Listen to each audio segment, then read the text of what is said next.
Yo, it's good to see everybody for a live Drumversations. I'm using mics for the people who are watching the stream. So if you can't hear me, we got another mic that should work for the house, but I don't think it's that big a place. So thank you all for being here, and thank you for being vaccinated. Thank you for having your mask, and thank you for continuing to support live art. We're excited to finally be in front of people again. It's kind of crazy. Yeah, this is cool. So I'm going to play something, then we're going to talk. And if you've watched a Drumversation before, you should check them out. They're on YouTube. But this is typically, because I've been doing it from my house, a lecture kind of thing. But because you all are here, I'd rather have a dialogue. So I'm going to talk about some ideas about how telling ourselves a new and different story can make the world a better place. And I'd love to hear your thoughts. So we'll have a dialogue, and then I'll play, and then we'll dialogue, and then I'll play, and then we'll go home. I need to eat. What? I can't hear you. I don't know what that means. Okay, then you're going to have to turn it up. I can't. Yeah, the mic was good when I checked it. So you're going to have to turn it up in the thing. All right.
Thank you. So, as the title suggests, Drumversations is a conversation with drums.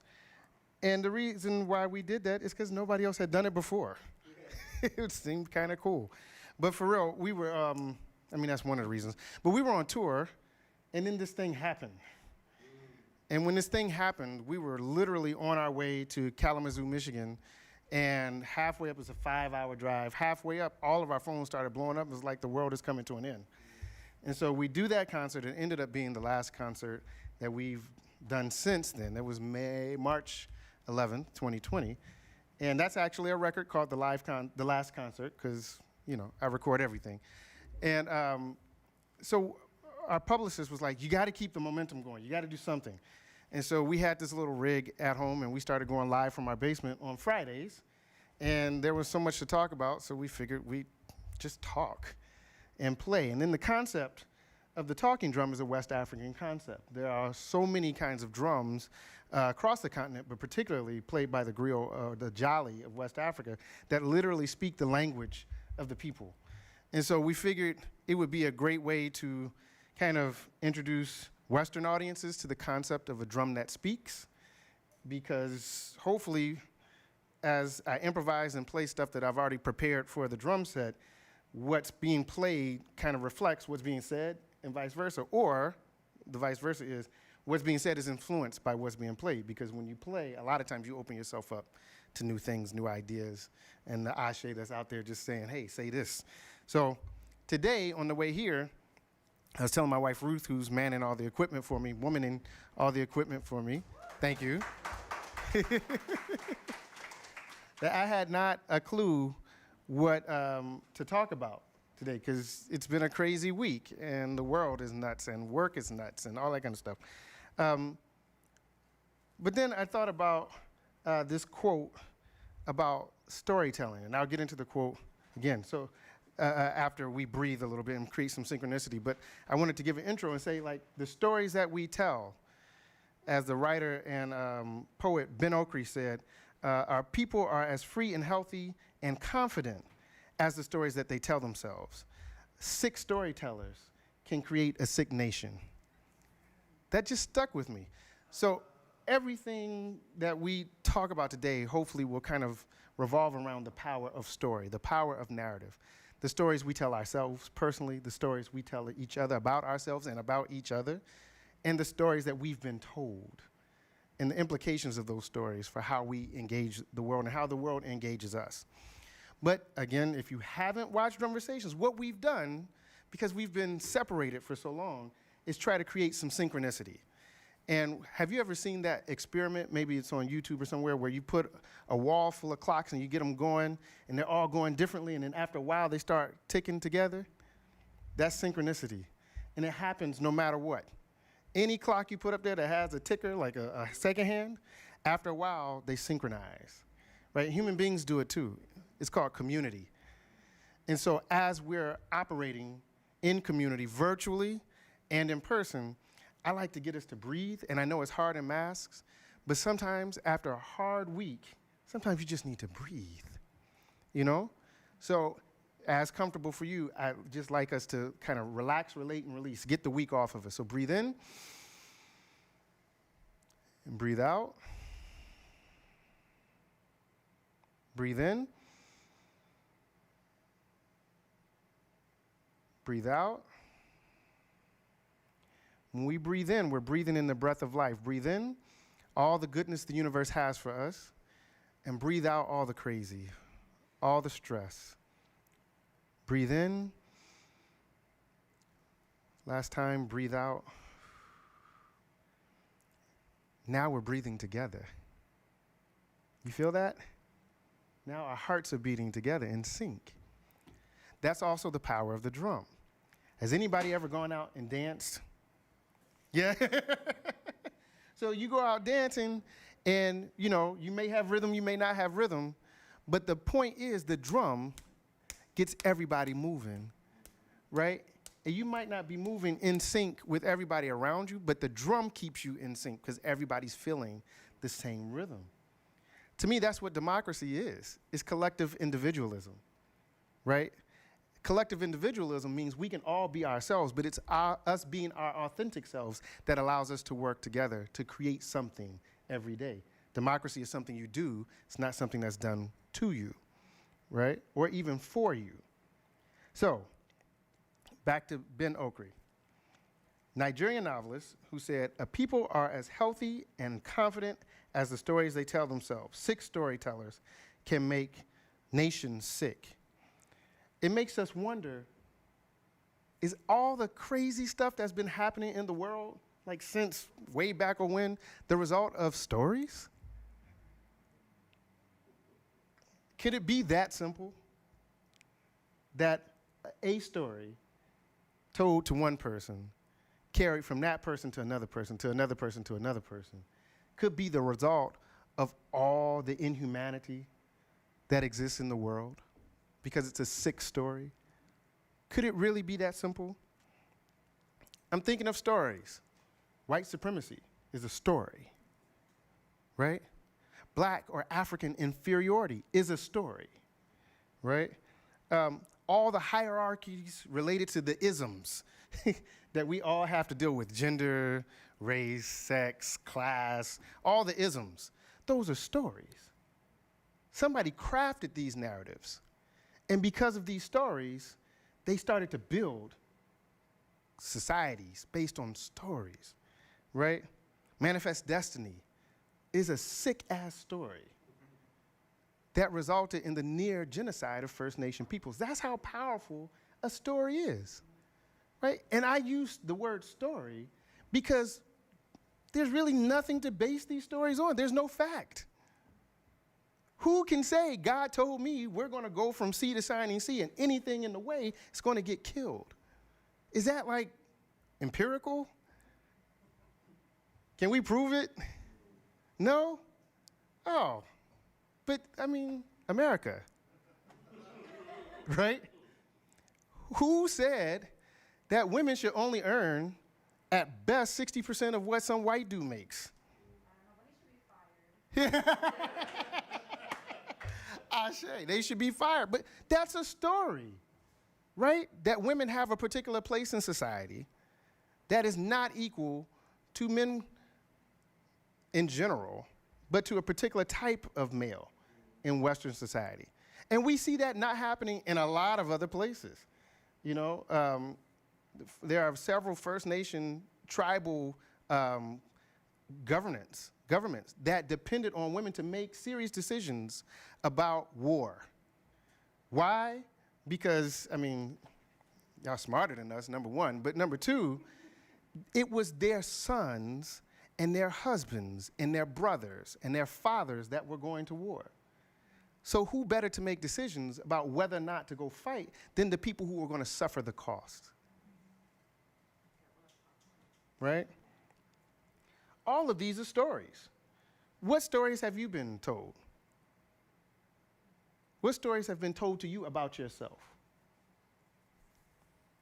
What stories have been told to you about the other? Right? It's America. Our whole society is based on the other. Right? Redlining is about othering. Right?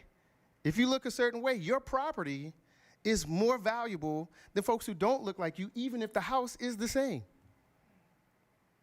Clintonville versus Linden, to put it in a localized context. Basically the same housing stock, but tens of thousands, if not hundreds of thousands of dollars different in value. The only thing separating right now is a freeway and a railroad track. The houses are the same.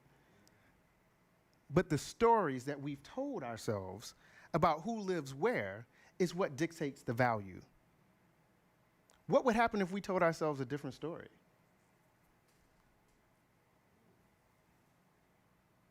How can we be bold, radical, brave enough to begin to assert a different narrative? The great psychologist Amos Wilson, who wrote the book Blueprint for Black Power, said, To conquer a people, you must first destroy the love they have for one another. In just the American context, how many of us actually love each other? How many of us love ourselves? Who's told us that story that says you should love yourself? And because you love yourself, it's so much easier to love other people. Talking about agape, right? That universal love, not eros. That's kind of how we've been socialized. If you say, I love you, a lot of times that's, talking about some other things. But to just love the fact that somebody is human and standing in front of you and recognizing their humanity as a part of your own humanity. It's not just love, it becomes intimacy in the most beautiful way. But where in the world have we heard that story? I haven't heard it. Not in this context, right? I love the fact that everybody but me has a mask on. That tells me as a performer that you love me because you love yourself enough to keep yourself safe in this crazy time. And I've had vaccines and everything. We hopefully have all, right? But that wasn't just for me. I never know going to the grocery store who I'm going to be next to. And maybe that person has some kind of underlying health issue, or they're going home to somebody that has one, and they can't get vaccinated because maybe they're 9 years old, right? The story that I've started to tell myself forces me, because I'm obligated, to make sure that if I love myself, that means I'm showing love in the best way that I can to others. What happens if we tell ourselves a different story? I'm going to play something and then we'll talk more.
Thank you.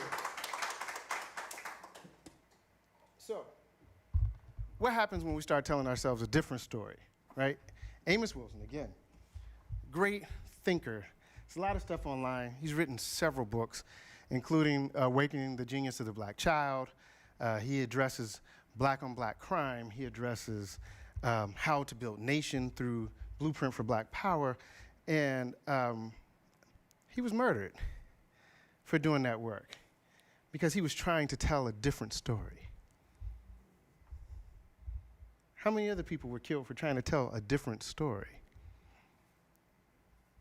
Isn't that interesting? Are stories really that dangerous? Yes. I mean, I'm trying to remember a time where I saw Martin Luther King in the streets like, yo, gun. You know what I mean? And like really like point a gun at somebody like, if you mess with my people, I'm gonna take you out. You know, that wasn't his thing. He wasn't violent. His whole thing was nonviolence. He was just offering, in this case, a dream. And that dream established a different narrative. And when he started to apply that narrative beyond Black America and started to address the economic issues faced by poor, what we call now the working poor, and he started to come out against the war in Vietnam because peace was his narrative. Somebody said that wasn't a story they wanted to hear, right? How many folks do we know, whether they're artists or politicians, well, not so much politicians, but, you know, that start trying to develop a different story in their cities, in their communities, in their neighborhoods. And because the story is different from the status quo, the majority narrative, the one that everybody kind of buys into even if they don't really feel it. You know, people are like, no, that's not the story we need to tell ourselves. Or like me, maybe you've been warned multiple times that you need to start telling the real story, which is the story everybody can get with, and not the stories that everybody needs. I mean, you know, the stories have absolute consequences. We talked about manifest destiny. We talked about the gender pay gap. We know there's a racial wealth gap, right? There's something called police brutality.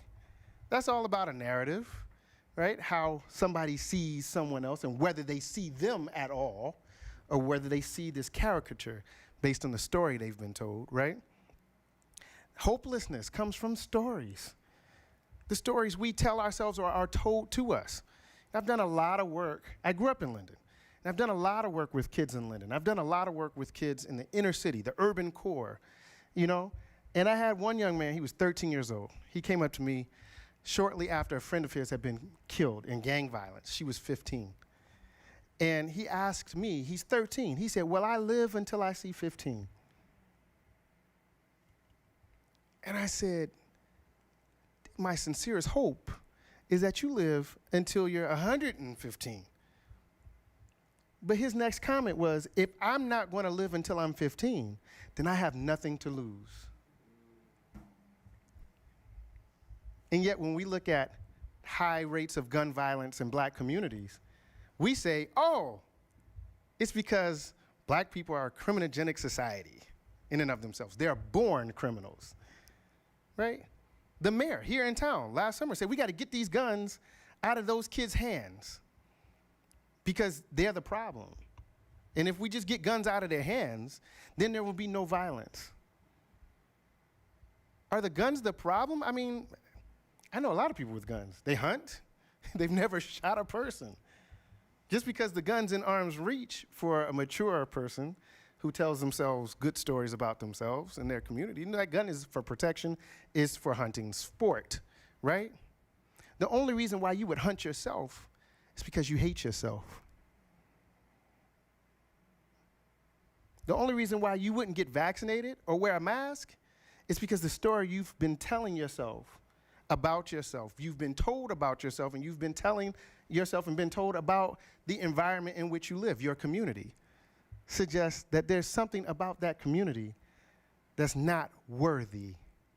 Something about yourself that's not worthy. I get that people are afraid of things. I understand that. I'm not hating on that. I'm not even saying that people who aren't doing these things or that are doing these things are dumb or somehow inherently bad. I'm not saying that. I'm saying that if I pull a trigger or if I don't get jabbed by a needle when it's in the best interest of myself and others, or by not pulling the trigger, that's in the best interest of myself and others, it's a result of something else. That's a manifestation.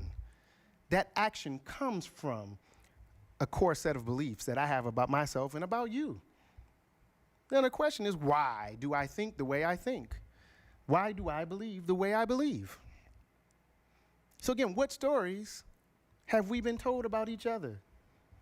Who's whispering in your ear about me? A black dude from Linden. I just play drums, right? You want to know what I was told about myself? I was told that because I was in Linden and I went to Columbus City schools, I wasn't fit to graduate. I had teachers tell me that they got paid whether I learned or not. I had people say, if you make it to 21, you're lucky.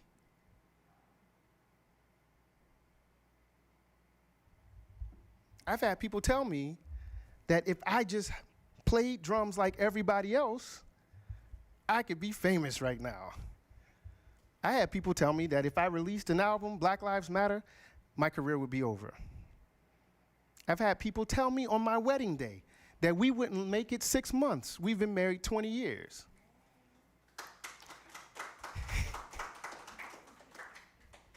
What stories have you been told about yourself? And what stories have, more importantly, you believed about yourself that maybe have kept you from being your most optimal and authentic self in the world? Stories are powerful, right? What happens if we dare to tell ourselves a different story? Democratic Texas Representative Barbara Jordan, back in the day. See, I got to bring up Texas. You know why I'm talking about Texas, right? Barbara Jordan said that, let me see if I can read my handwriting, because I wrote this down. She said that a nation is formed by the willingness of each of us to share in the responsibility for upholding the common ground. The common ground. What narrative have we been told or sold about common ground? Is there common ground?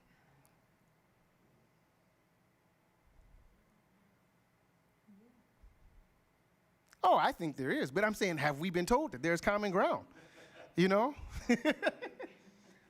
in the most, not recently. Right? No, there's not. You can't even be my friend unless we believe the same thing. Like literally the same thing. What does that, how can you be my friend and not hold me accountable? How can you love me and not hold me accountable? If I say something crazy, I need y'all to tell me I said something crazy. Because that's an act of love. Right? James Baldwin says something to the effect that if I can't criticize something, then I don't love it enough. Common ground, I would argue, the narrative we should tell ourselves about common ground is that we're human. We're human beings. It's great that we're all different. Can you imagine a band full of drummers that play exactly the same thing at the same time? That'd be boring as hell. Like, I wouldn't want to hear that. I like it when I go see performers and every performer on that stage is an individual, meaning they have their own sound. They have their own approach to the music. And yet, with that individualized approach to the music, they find common ground and make something beautiful together. That's really what human beingness is all about, wouldn't you think? What happens if we start telling that story? That the goal is not to amass material wealth at the expense of everyone else. There's a great book by Richard Reeves, who's an economist at Brookings Institute, called Dream Hoarders. He makes the argument that we have an epidemic, this was before the pandemic, of wealth hoarding. And because wealth is being hoarded, in the 1% of the 1%. Dreams at the bottom of the economic spectrum are being not deferred, but trampled upon. When we say there aren't enough resources for XYZ, and we don't want to go to the people that are hoarding the resources, we're hurting somebody's dream. How much is enough? What would happen if, yeah, we're in a capitalist society. I'm not saying you shouldn't make money, but what happened if we all knew what was enough? And anything we earned over that went to help others. We helped realize other people's dreams. And not for a return, but because they're human and we're human. Wouldn't that be an amazing story to tell ourselves? When we tell our children to share, but there are no examples of sharing, what are we saying? What are we trying to get these young people to conform to when their humanity is trampled upon every time the news comes on, every time they go to school and see somebody teaching what's American history without actually teaching American history? What are we really telling them about themselves? Right? That narrative is an I narrative, not a we narrative. What happens if we begin to cultivate and propagate this we narrative? You know where I got this idea from, honestly? It's not new, and it's not even original, but it made sense to me when I was thinking about the drums. Why? Because Max Roach broke the drum set down in an interview, and it really, I had never thought about it like this. But he said the tom-toms represent Africa. The cymbals, or the bells, represent Indian Asia, because they have those healing pure metal tones. And then the snare drum and the bass drum, ooh, I need to tighten that up. But the snare drum and the bass drum represent Europe, because that's what you use in Western military march. So in order to play the drums appropriately, you have to understand at least 3 macro cultures. And then to play them as a single instrument, you have to bring all of those cultures into synchronicity. What happens when we start telling that narrative? That we are one human family, and we are multiple manifestations of one energy. Wouldn't that be cool? I'm just thinking, I just had this vision in my head of going somewhere and actually seeing people as they are for who they are, and appreciating that and being seen.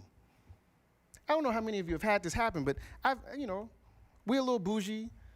We shop at Whole Foods. Right? I was in a Whole Foods looking for some vitamins, and an older white lady stepped on my foot. And I kind of just looked, and she just kept going, like I wasn't there. That same day, I got in line, and an older white guy just kind of parked himself in front of me in line. And I was like, and he didn't move. He didn't see me. She didn't see me. What would happen if we actually saw each other and engaged each other because we saw each other? How would the world change because we saw each other? How might the Israelis and the Palestinians engage differently if they could just see each other? How about like just Americans seeing each other as opposed to being Americans because we don't see each other? What would the world be like if we told that story? Better than this? Like, what do you think? How do you think it would be better? Oh, you're asking. Yeah, I'm asking. I told you I'm gonna talk a little bit, then we gonna talk a little bit. I would say it's easier, but it makes more sense to operate in an ecumenical way, and so it would be better because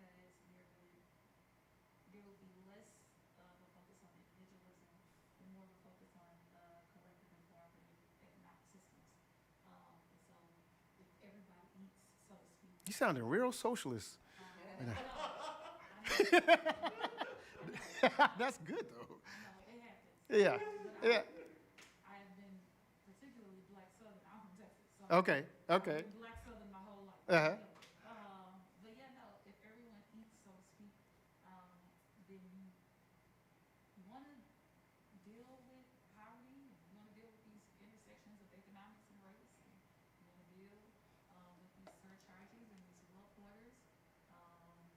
Make it so that systemically everyone has access to everything that they need.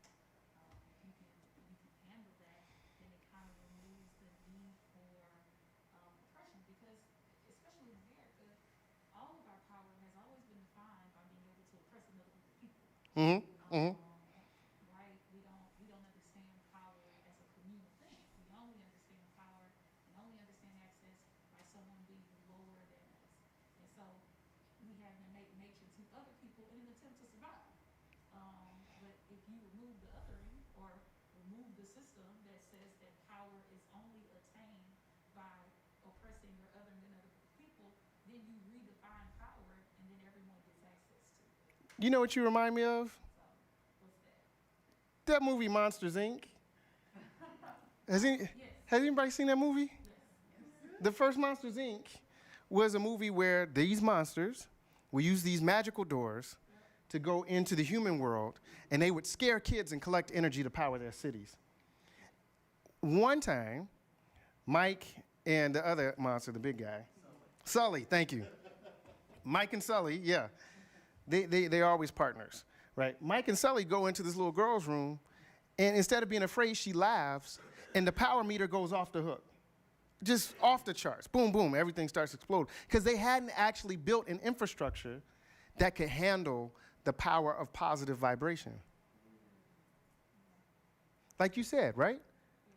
Especially in America, power in the West, power is about stepping on somebody else's neck to get yours. So you're gaining at the expense. That's essentially what, capitalism doesn't have to be that way, but that's how it's been practiced, right?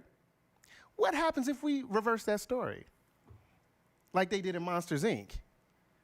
And instead of going and scaring little kids, we go make them laugh. And we elevate the vibration, right? Right.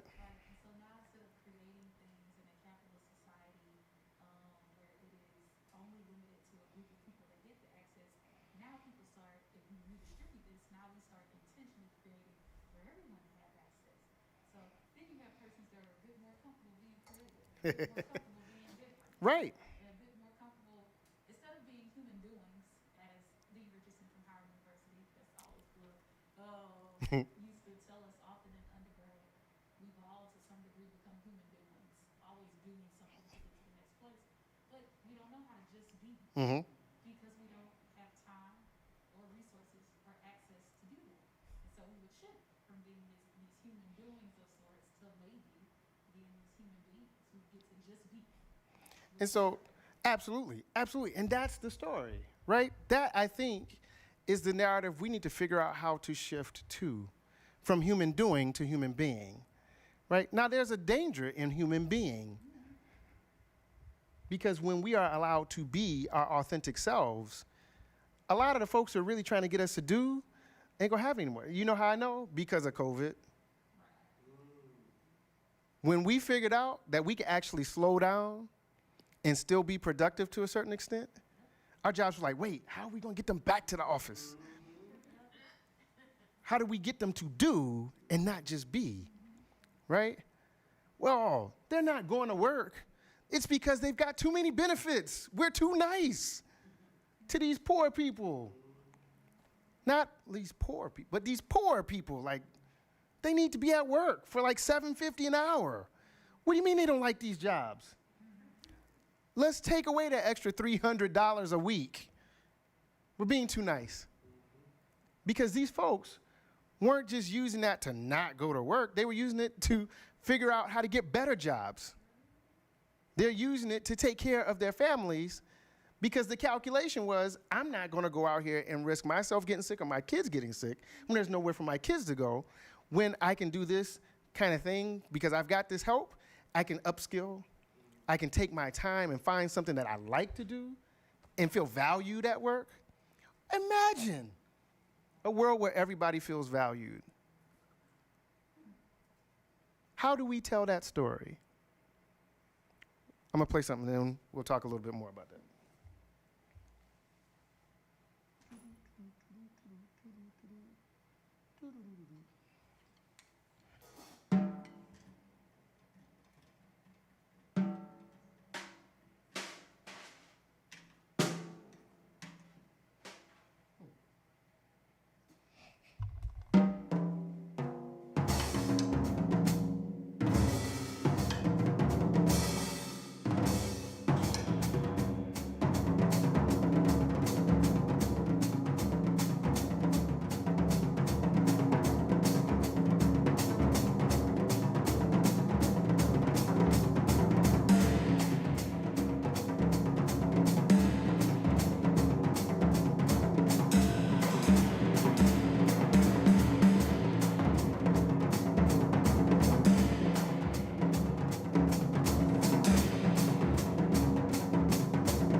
So what happens with that news story? How do we do it? Any thoughts? We all have a microphone at this point. It's called Mhm. the internet. Yeah. Yeah, we all have a microphone on the internet. How do we use it? Our webs are wide, and change the dynamic by changing the story, and don't necessarily be on one camp or the other. Until it's the right camp. Yeah, well, yeah. And by right, I don't mean like political right. Right, but Yeah. you don't wanna, Yeah.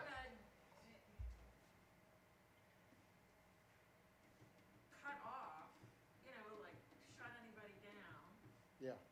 Yeah. by saying something that just, well, forget her, I'm gonna unfriend her, whatever, because she's not right, she's not correct. Yeah. What she or he is saying is rooted in unkindness and oppression and harm, then toxic. In that point, I do believe in doing the work of making sure that everybody gets access. I simultaneously believe in ethical boundaries. Right. Right. From harm. So you stand in your truth, but how respond and react to your truth of your story that is harmful to me, or if it is harmful to persons I do community with, I don't have to keep listening to this story. That's the balance, though, right? That is exactly the balance. That's what being human is all about. I think we have an internet question. What? Can you summarize what the audience is talking about? Oh, the audience is, because they can't hear. We're in conversation in the audience about how we use the internet as our microphone, and we don't necessarily shut people down unless they're bringing toxicity to the environment, right? And that's the thing.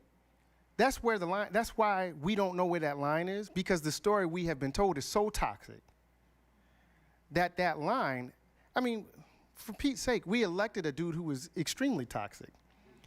And one could argue that every political leader has been a manifestation of toxicity because America is a toxic environment.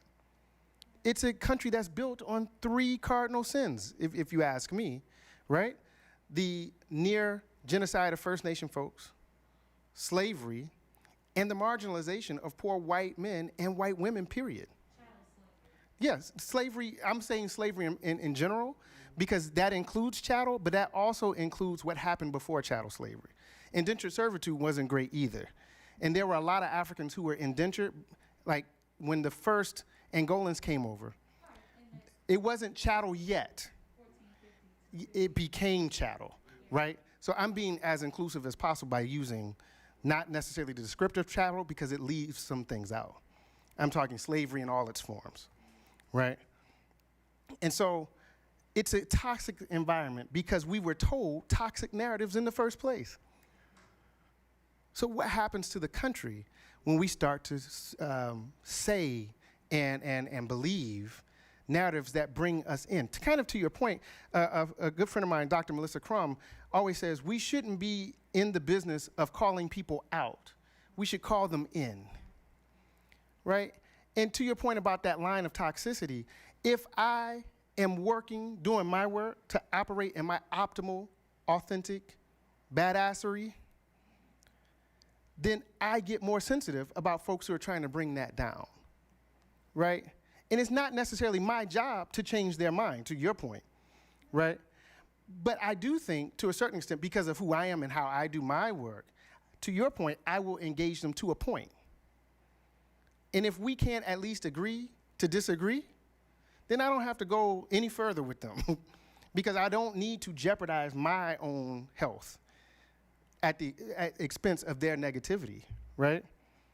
There's a reason why some things can't happen until the appropriate time, right? There's a reason why ages shift. And as we operate on this transitional plane, moving from Pisces to Aquarius, right? The energy is shifting. And I think that's part of why we see all the turmoil. But that's not a bad thing. It just means now is the time to begin to shift the narrative. Everything is shifting. And now's the time to make a decision as to who we are going to be as a human family or not. What could we accomplish if we just decided that, we would respect each other? Just basic, like little things first, right? I was born in Virginia, raised half the time in Atlanta and North Carolina. I'm a Southern boy. We say hi down south, right? And everybody has a handle. It doesn't matter who they are to you. They're Mr., Mrs., Miss, Auntie, Uncle, something. In an African-centered tradition, we say Baba, Mother, Auntie, all those things. Everybody has a handle because it's about respect. What happens if we could just go around the world in our environment and just smile at each other through our masks so you see it in our eyes, right? And say hello and acknowledge the human presence that has entered our space in some kind of way. How many people are sitting at home contemplating taking their own lives because they feel unseen? How many people go through their whole day and feel unseen, hopelessness, because of the stories they've been told? Even if nobody said anything explicitly to them, by not acknowledging their presence, you are sending a signal. You're sending a message. I talked about Barbara Jordan and how she said the duty of nation is our shared responsibility in holding the common ground. KRS-One said, you build strong nations by building strong families. It's hard to build a strong family when the narrative that has been given to and sold to those parents gets passed down to those kids, right? It's called epigenetic trauma. We pass it down. I would argue there's a pathology of trauma in America, no matter who you are, no matter how you look, how you identify. We all, if you spend any amount of time in America, are victims of this trauma. So we are all passing it down to our nieces, nephews, children, everybody that's coming after us. How do we stop that cycle? We talked about Monsters. I agree. Monsters, Inc. is like one of the ways forward. I'm a cartoon guy, right? But we haven't talked about moons. What does it mean to be a leader?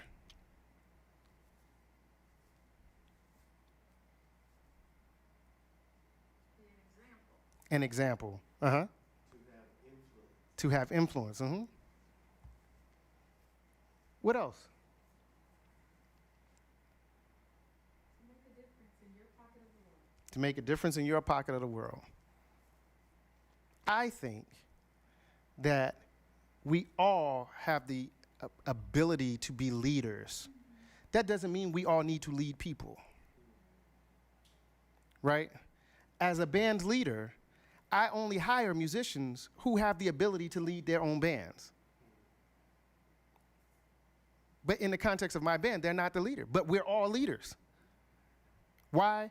Because I might write the music, but if my saxophone player says, hey, have you thought about it this way? Because I respect him leading from his lane, I have to accept that opinion, and we discuss it. We might even play it again, and if it works, it works. If it doesn't, it doesn't. But that's his opportunity to lead because he sees it from a different vantage point. Same with the piano, same with the bass. The whole band. Because of that strength, we're all leaders. But we all recognize if tonight we're playing under Mark's name, it's Mark's band, he's the leader. If we're playing under Eddie's name or Will's name or Dean's name, they're the leader that night. We all have the ability to lead. I think nation should operate that way. Because when we're all thinking from the strength of our power, we all recognize what we can do to make this world better. And if many hands make light work, right, then all of us acting from the strength of our power, leading ourselves, really, if we could agree on a direction, then we start telling different stories. So moons, you say, huh? What is it about monsters and moons? Monsters, Inc., going from scaring kids to making them laugh and getting more energy. I think about the space race and how Kennedy, not glorifying Kennedy, but I think this is a very interesting example of leadership. Kennedy said, we're going to the moon. And NASA was like, yo, what? Huh? We're like years away. He's like, no, we're going like in 5 years. Figure it out. Make it happen, right? And so there's, maybe not great leadership because everybody's like, I didn't see that coming. What's going on? I think leaders should be better communicators. But hey, he said it. He put the vision out there. And folks at NASA said, okay, I guess we're going to the moon. And within a short period of time, everybody who was working to get to the moon knew what their job was, and they were doing their job, including the janitor. I saw a great story on Nova about how NASA was operating during this period where they were working to get to the moon, right? And of course, it was done in like the 80s or 90s, so they left out all the stories we learned about hidden figures and all that kind of stuff. But the interesting part of that was that the janitor knew that his job was to keep the floors clean so folks would not trip and fall as they're going to their important meetings to figure out all the math, to do all the training, to get to where they had to go to make sure we got to the moon. I mean, come on, what would happen if our neighbors who are working at the Dollar Tree, Family Dollar, whatever's next door, understood how their role served to make the community better? And what would happen if we valued that role and paid them a sustainable wage?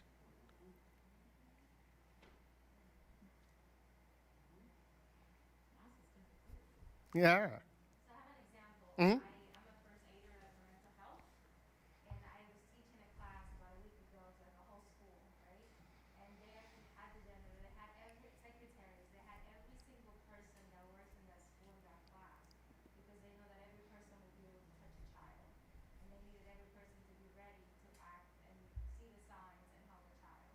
And I thought that was amazing. When you said that, it got me to that story quickly, like how important it is to bring everybody into like know what it is your role. Yeah. Because your role is important. Yeah. Over time. For the folks watching on the internet, the comment was everybody needs to know their role and how important it is. And the example was in the classroom first aid, right?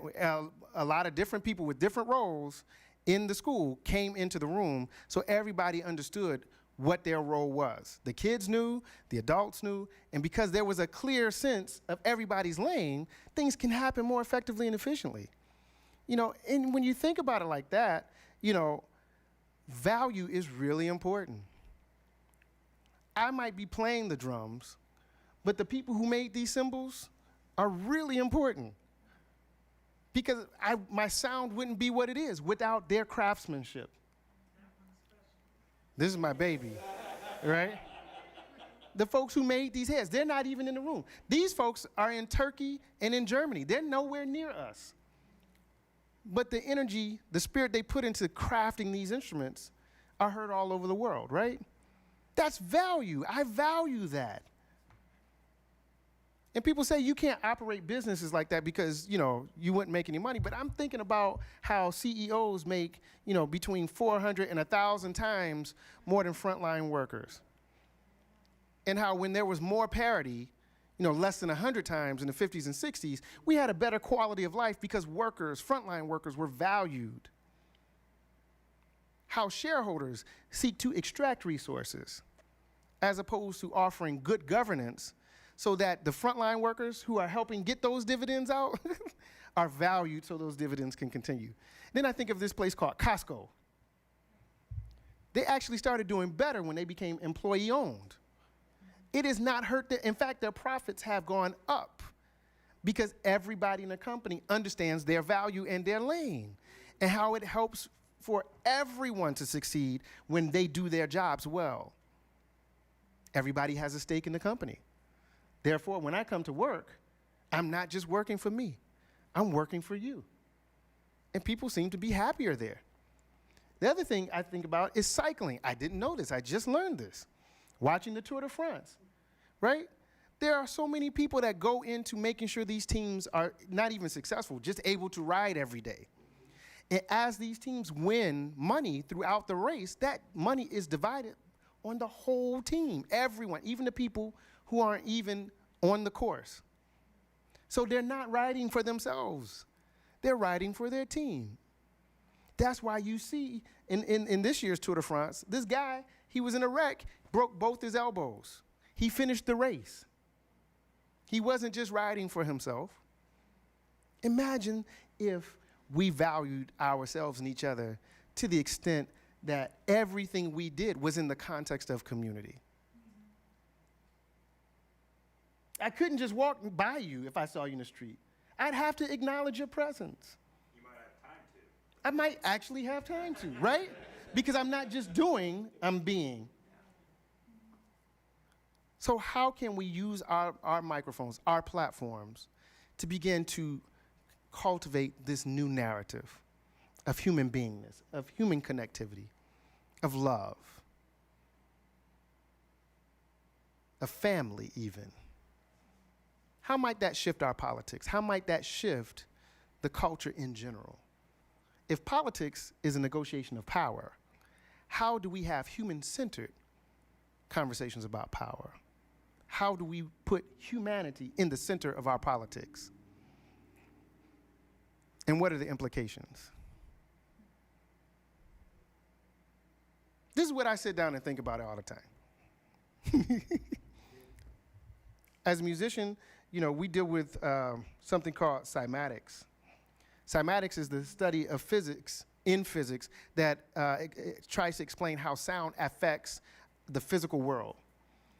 And in many ancient African cultures, there's this concept of nomo, the power of the word, right? That's why I bring it down to those really simple examples of just saying hi, right? And meaning it. Hey, how you doing? Good, how are you? I'm great, good to see you. That exchange of energy alone helps people be more healthy, helps us all feel better, right? And it helps us all do what we can, do our part to make the world a better place. Because once I felt that energy, I want to make sure other people feel it. And so I think that we can shift the narrative. There's research that says we need only 3.5% of the American population to start believing in this new narrative before we start to see significant social change. 3.5% to commit to sustained engagement of creating this new narrative. And within 5 to 10 years, we should start seeing, based on the research, a shift. It's about 12 million people to just say hi to somebody every day. We've got all these movements, and all of them, for the most part, are valid and valuable. I say for the most part because I think folks are in D.C. tomorrow to, honor, a different kind of movement. And so, Our MAGA friends are going to the Capitol. yeah, and honoring January 6th. So I say most of them are valid. But I would argue that behavior, those actions, are because they've been hurt. They've been traumatized. Because we exist, again, within the context of this toxic narrative. So not everybody can be saved, but I bet you we could reach more people when we shift this narrative than we could if we continue the status quo. So that's all I have. I'm going to play a little bit more, but if you have any questions, comments, concerns, or criticisms, please, let's deal with that now. If you don't mind. No. What time is it? I agree with and I'm really absorbing, everything that you're saying, but I'm also a son of the South. Okay. And I'm a son of the old South. Uh-huh. Now, it's funny because I find myself apologizing, especially to women, when I say yes, ma'am, just because, it's part of my courtesy. Mm-hmm. And I'm like, I'm sorry, I grew up in the South, that kind of thing. And two things come to mind for me. The first is, I grew up in a place and a time where the largest Klan organization in the nation was in existence. Mm-hmm. And so I grew up in fear. And I realized how fear plays a large role in, in resistance to changing the story. Right, absolutely. So, I kind of want you to speak to that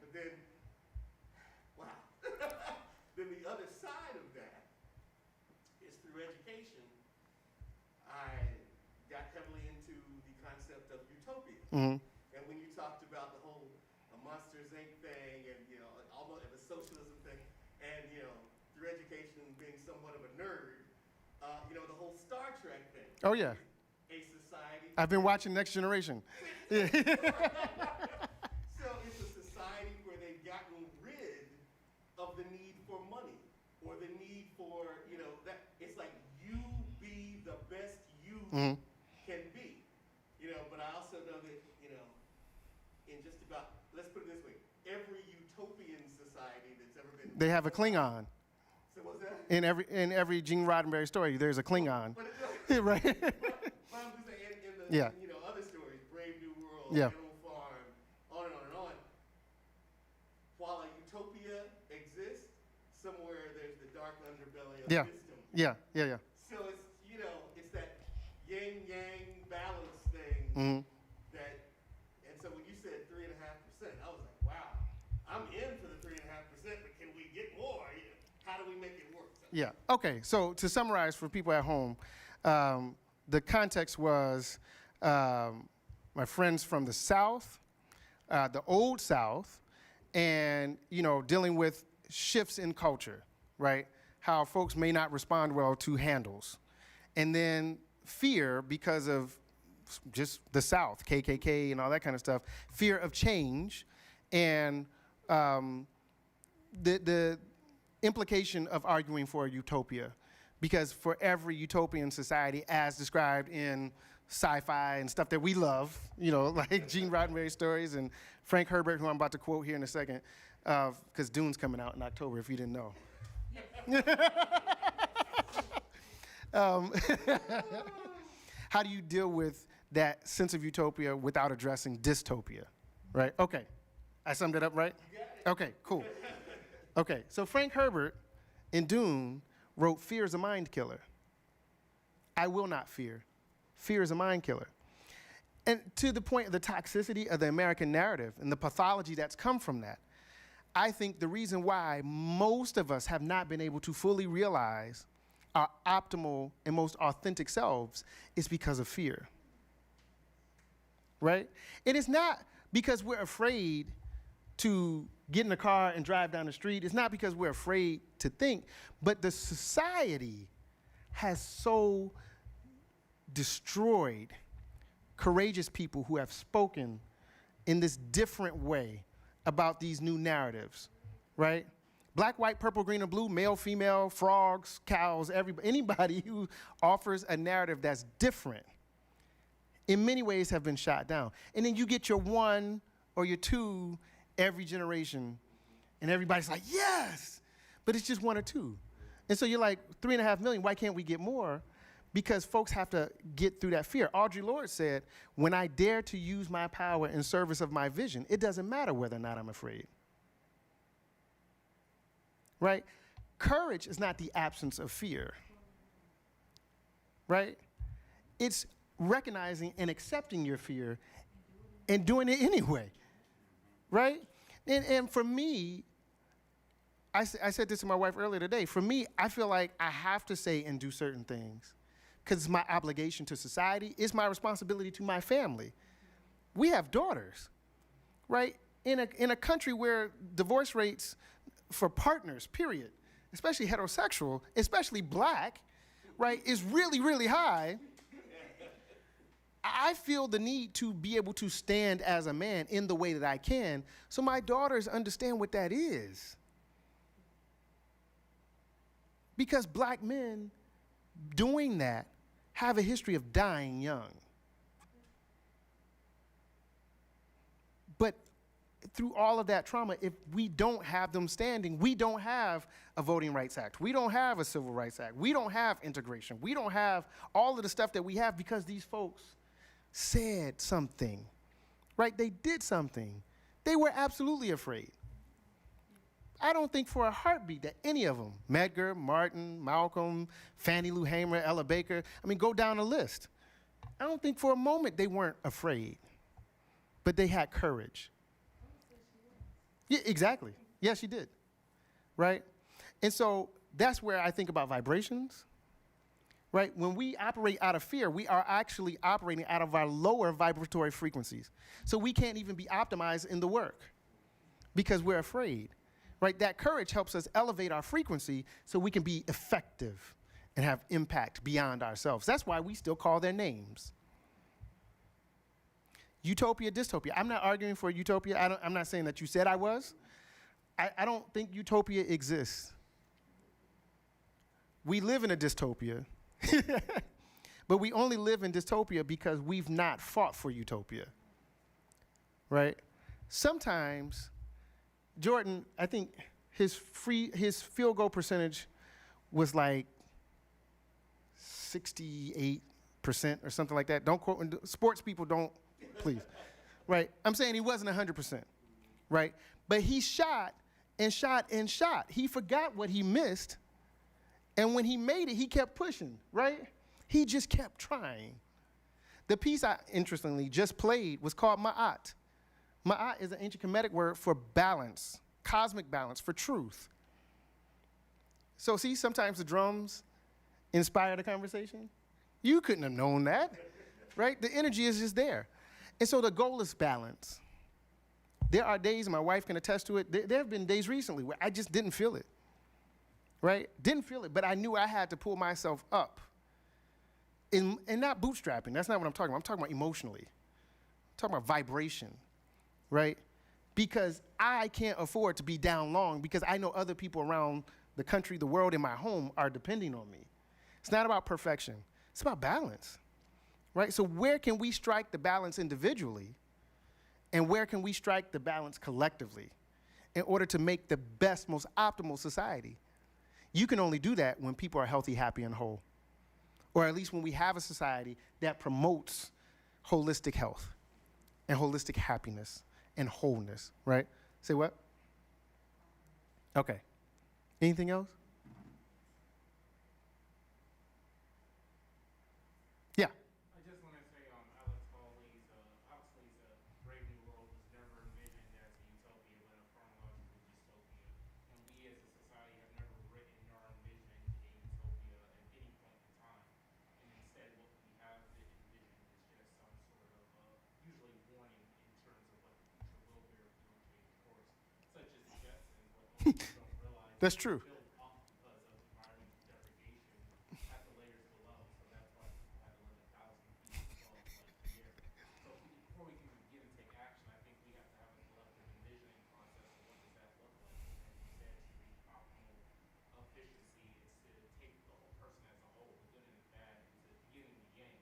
Taoism actually speaks to this, so like seeing people as being the holistic person of both their negative attributes and their positive attributes and coming together. If a person murders someone, does it make them a bad person, or does it mean they're acting out of survival? If you attack the Capitol on January 6th, does it mean that your people are a terrorist, or does it mean that you're unheard as well too? Doesn't mean you agree with the message, but we're becoming schizoid as a society because we're telling people you can't speak and you can't be involved in the creative process. So I think to even say that we need to really accept the good and the bad and to say life sometimes just is. The Ku tribe actually in what is now Zimbabwe understand that. And there's a story that goes that what ends up happening is the family of the victim who has been murdered go out to the river early in the morning before the sun rises. They bound the person so that they can't move and they throw him off the side of the boat. And the family decides that the person should be saved. If the family saves the person, then they realize that life is just. Life is sometimes just that. And yet and still they'll have peace. Or they can have justice and let the person drown. But the decision is always up to the family. And I think until we begin to see that the good and the bad in anyone and everyone, even the worst of us, exist inside of each and every one of us, we're never going to be able to progress as a society.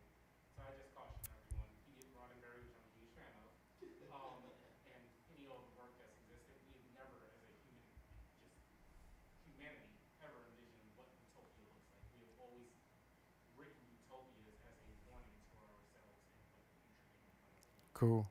Yeah, for the folks at home, the comment essentially is being made that we've not ever envisioned a world where we could call it utopia. and that it's always in the various sci-fi stories been a warning for what could happen if we don't make certain decisions. Jetsons was one of my favorite examples.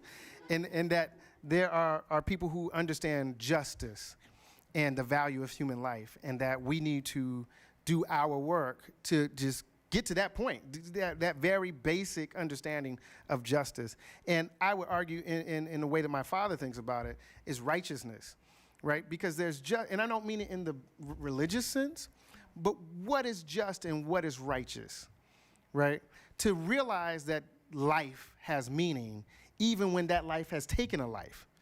That's not just justice, that's righteous, right? It's a different level. It brings the level of human spirit, of understanding that we are manifestations of the same energy, right? And even though one light was snuffed out, it doesn't mean that another light needs to be snuffed out, because then that just keeps dimming the light. Exactly. So thank you all for coming. This makes me want to play one last piece called On Being that I did a long time ago for drums. And it kind of, in my mind, captures all of the conversation. So thank you for being here. I really appreciate it. And maybe we'll do this again live.